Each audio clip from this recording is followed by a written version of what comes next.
और आबनाए हुर्मुज़ में तजारती जहाज़ों पर टैक्स लगाना वो रेड लाइंस हैं जिनकी हिमायत रूस चीन भी नहीं कर रही। जी हाँ मोहतरम नाज़रीन, ये दुरुस्त है। इस मामले को लेकर बहुत चर्चा हो रहा है कि आबनाए हुर्मुज़ की अमरीकी नाकाबंदी को मजबूत कर देने वाली इस करारदाद को रूस और चीन की तरफ से वीटो कर दिया जाना चाहिए था। कुछ तबसरा नगारान जब ये कहते हैं कि चीन कभी भी ईरान का साथ नहीं छोड़ेगा क्योंकि उसने वहाँ पर 400 अरब डॉलर की सरमायाकारी कर रखी है। मेडिकल में कैंसर के इलाज के लिए रेडिएशन के लिए यूरेनियम को ज़्यादा से ज़्यादा 20% तक ही अफसोदा किया जाता है, क्योंकि बिजली बनाने के लिए यूरेनियम की अफसोदगी सिर्फ 3.5% तक भी काफ़ी होती है। तो फिर ईरान ने तकरीबन 450 किलोग्राम को 60% अफसोदगी की सतह पर क्यों लेके गया?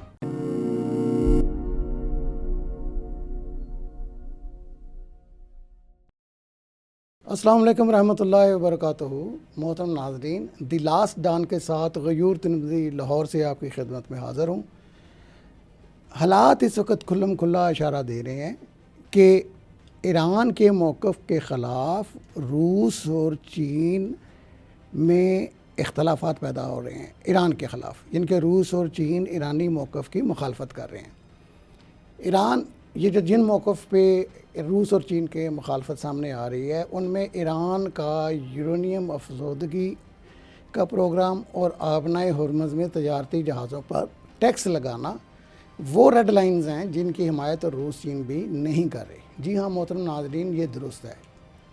इस 11 मई को, आज से 2-3 दिन पहले, अक़वाम मुत्तहिदा की सिक्योरिटी कौंसिल में अमेरिका ने एक करारदाद पेश की जिसके तहत अमेरिका और दुनिया के दीगर ममालिक को ये हक़ मिल जाता है कि वो ईरान से आने और जाने वाले जहाज़ों की तलाशी ले सकें, ताकि इनमें अगर वो मटीरियल्स मौजूद हों जिस पर अमेरिका और आलमी पाबंदियाँ लगाई गई हैं तो उन्हें ज़ब्त किया जा सके।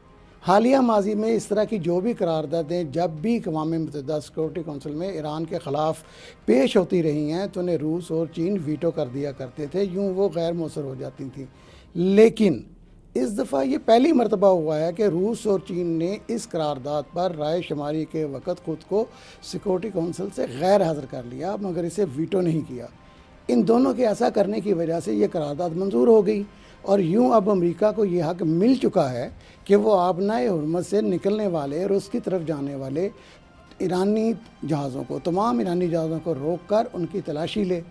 अगरचे इस समुद्री इलाके के पहाड़ी साहिलों में ईरानी बहरिया की पोजीशन बहुत मजबूत है और अमेरिकी वारशिप जहाज़ों की तरफ से ऐसा मुस्तकिल तौर पर करते रहना अमेरिका के लिए मुमकिन नहीं होगा और उस पर बहुत ज़्यादा माली बोझ बनेगा। लेकिन इस करारदाद की मंजूरी की वजह से ये डेटरेंस तो बहरहाल कायम हो चुकी है कि अमेरिका महदूद वक्त के लिए ही सही ऐसी एक नाकाबंदी जारी करे और ईरानी जहाज़ों को चेक करता रहे। इसी वजह से ईरान में इस करारदाद की मंजूरी की वजह से बहुत ज़्यादा मायूसी पैदा हुई है और इस मामले को चीन और रूस की तरफ से ऐन जंग के दौरान ईरान का साथ छोड़ देने के मुतरादफ करार दिया जा रहा है। लेकिन तारीख़ गवाह है कि बड़ी ताकतों को जब भी बाहमी बातचीत के दौरान अपने इत्तेहादी छोटे ममालिक की कुर्बानी देना पड़ी तो वह ऐसा कर गुजरते हैं। ज़्यादा दूर जाने की ज़रूरत नहीं है। अमेरिकी सदर बराक ओबामा के पहले सदारती दौर में सन 2010 और 2011 के लगभग, जब ईरान की न्यूक्लियर साइट्स की कड़ी आलमी निगरानी वाली करारदाद सिक्योरिटी कौंसिल से मंजूर हुई थी, तब भी रूस और चीन ने इसे वीटो नहीं किया था और इसे मंजूर हो जाने दिया था।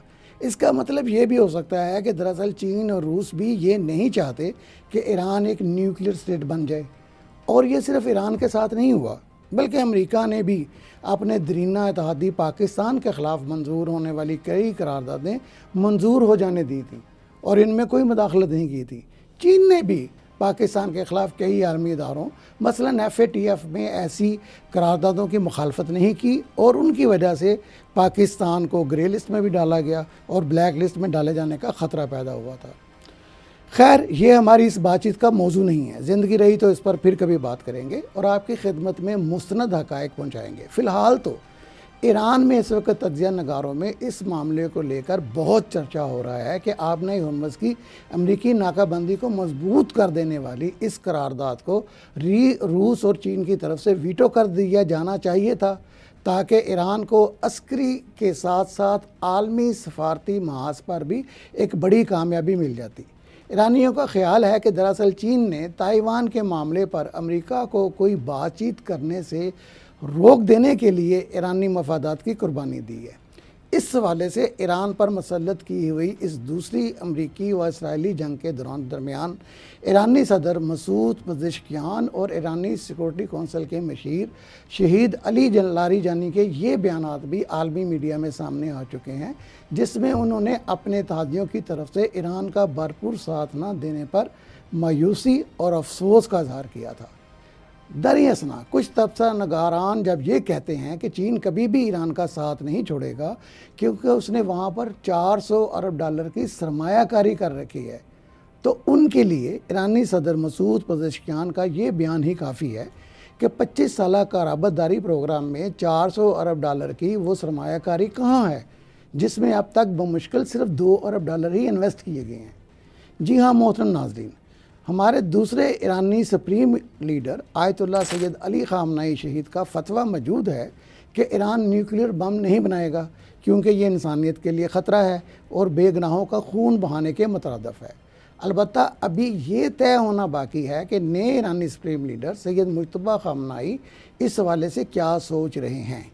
क्या वो अपने शहीद वालिद के सन 2003 में दिए गए इस फतवे पर दोबारा इत्तेहाद करवा के इसे वापस ले सकते हैं? इसका इशारा पाकिस्तान में ईरान होने वाले जो मुज़ाकरात हैं ईरान की तरफ से उस दौरान मिल भी चुका है, जब ईरान ने कहा कि वो किसी कीमत पर भी न्यूक्लियर टेक्नोलॉजी के सिविलियन मकासद में इस्तेमाल पर अपने खुद मुख्तारी के हक़ से दस्तबरदार नहीं होगा। सोचने वाली बात यह है कि मेडिकल में कैंसर के इलाज के लिए रेडिएशन के लिए यूरेनियम को ज़्यादा से ज़्यादा 20% तक ही अफसोदा किया जाता है, जबकि बिजली बनाने के लिए यूरेनियम की अफसोदगी सिर्फ 3.5% तक भी काफ़ी होती है। तो फिर ईरान ने तकरीबन 450 किलोग्राम को 60% अफसोदगी की सतह पर क्यों लेके गया?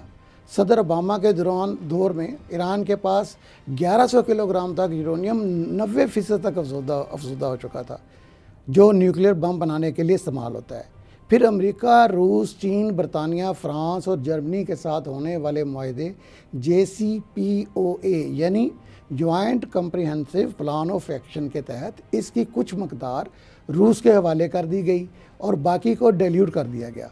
ख्याल किया जाता है कि इस वक्त 60% अफसोदा तकरीबन 450 किलोग्राम यूरेनियम दरअसल वही डिल्यूटेड यूरेनियम का बचा हुआ मटेरियल है जिसकी एक बड़ी मकदार रूस मुंतकिल कर दी गई थी।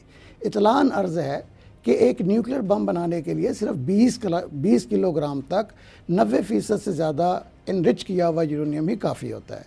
दूसरी अर्ज़ ये है कि यूरेनियम जब ज़मीन से निकलता है तो उस पत्थर में सिर्फ 7% यूरेनियम ही खालिस होता है, जिसे एक मुश्किल, महंगे और तवील अमल के ज़रिए 60% तक अफजूदा यानी इनरिच किया जा सकता है। फिर 60% से 90% तक अफजूदा करने का जो अमल है वो इतना मुश्किल नहीं रह जाता। बहरहाल ईरान ये भी मुसलसल कह रहा है कि उसे न्यूक्लियर बम बनाने में कोई दिलचस्पी नहीं और ना ही उसे मजहबी और शरई तौर पर इसकी इजाज़त है। इसलिए अगर ईरान के इस मुस्तनद मौक़िफ़ को तस्लीम कर लिया जाए तो फिर अमेरिका और उसके आका इसराइल के इस बयानिए की कोई अहमियत बाकी नहीं रह जाती कि ईरान न्यूक्लियर बम बनाने के लिए कुछ दिनों की दूरी पर है। इसलिए कुछ तजिया नगारान का ये कहना है कि ईरान अपनी न्यूक्लियर साइट्स को खोलने और उनकी हर तरह की आलमी निगरानी करवाने के लिए तैयार है। ईरान इस शर्त पर भी तैयार हो सकता है कि वह अगले 10 साल से 12 साल तक दोबारा यूरेनियम अफसोदगी की तरफ नहीं जाए, लेकिन ईरान कभी भी इस शर्त पर आमादा नहीं होगा कि उसका 60% अफसोदा यूरेनियम अमेरिका ले जाए और इसे ईरान के ख़िलाफ़ जंग में अपनी फ़तह की निशानी या वर्ल्ड कप के तौर पर दुनिया को दिखाता रहे। इसके हल के तौर पर रूस और चीन की तरफ से 2 नुकात पेश किए जा रहे हैं। पहला ये है कि इस 60% अफसोदा यूरेनियम को ईरान अपनी ही सख्त कड़ी आलमी निगरानी में 3.5% से 7% तक डिल्यूट करे और ईरान इसी से बिजली बनाए और किसी हद तक मेडिकल मकासद के लिए भी इस्तेमाल करे। दूसरी तजवीज़ ये है कि 450 किलोग्राम यूरेनियम को रूस के हवाले कर दिया जाए और ईरान को मेडिकल और बिजली बनाने के लिए जितना यूरेनियम चाहिए हो वो उसे रूस मुहैया करता रहे, लेकिन सरेदस्त जो मामला है वो ये है कि ईरान पर मसलत इस अमरीकी व इसराइली जंग को बिल्कुल ख़त्म कर दिया जाए और पाकिस्तान की कोशिशों से होने वाले इस सीज़ फायर को मुस्तकिल करवा दिया जाए। अमरीकी सदर डोनाल्ड ट्रंप ने बयान दिया है कि चीनी सदर शी जिनपिंग भी उनके हम ख्याल हैं कि ईरान के पास न्यूक्लियर बम नहीं होना चाहिए और आबनाए हुर्मुज़ पहले की तरह ही आज़ादाना आलमी तजारत के लिए खुली रहनी चाहिए।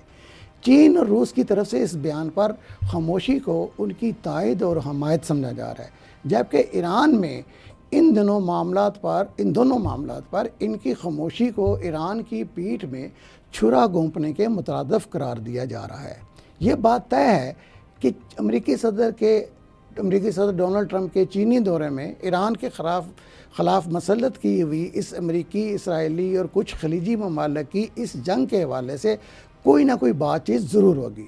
चीनी सदर शी जिनपिंग इस जंग को मुस्तकिल तौर पर रुकवाने के ख्वाहिशमंद हैं, इसका वो इजहार कर भी चुके हैं। इसीलिए वो ट्रंप पर जोर देंगे कि पाकिस्तान की सालिसी में होने वाले इस मुआहदे को हतमी बना दिया जाए। मोहतरम नाज़रीन, आप सब की तरह हमारी नज़रें भी ट्रंप के दौरा चीन के इख्तितामी एलामिया की तरफ मरकूज़ हैं।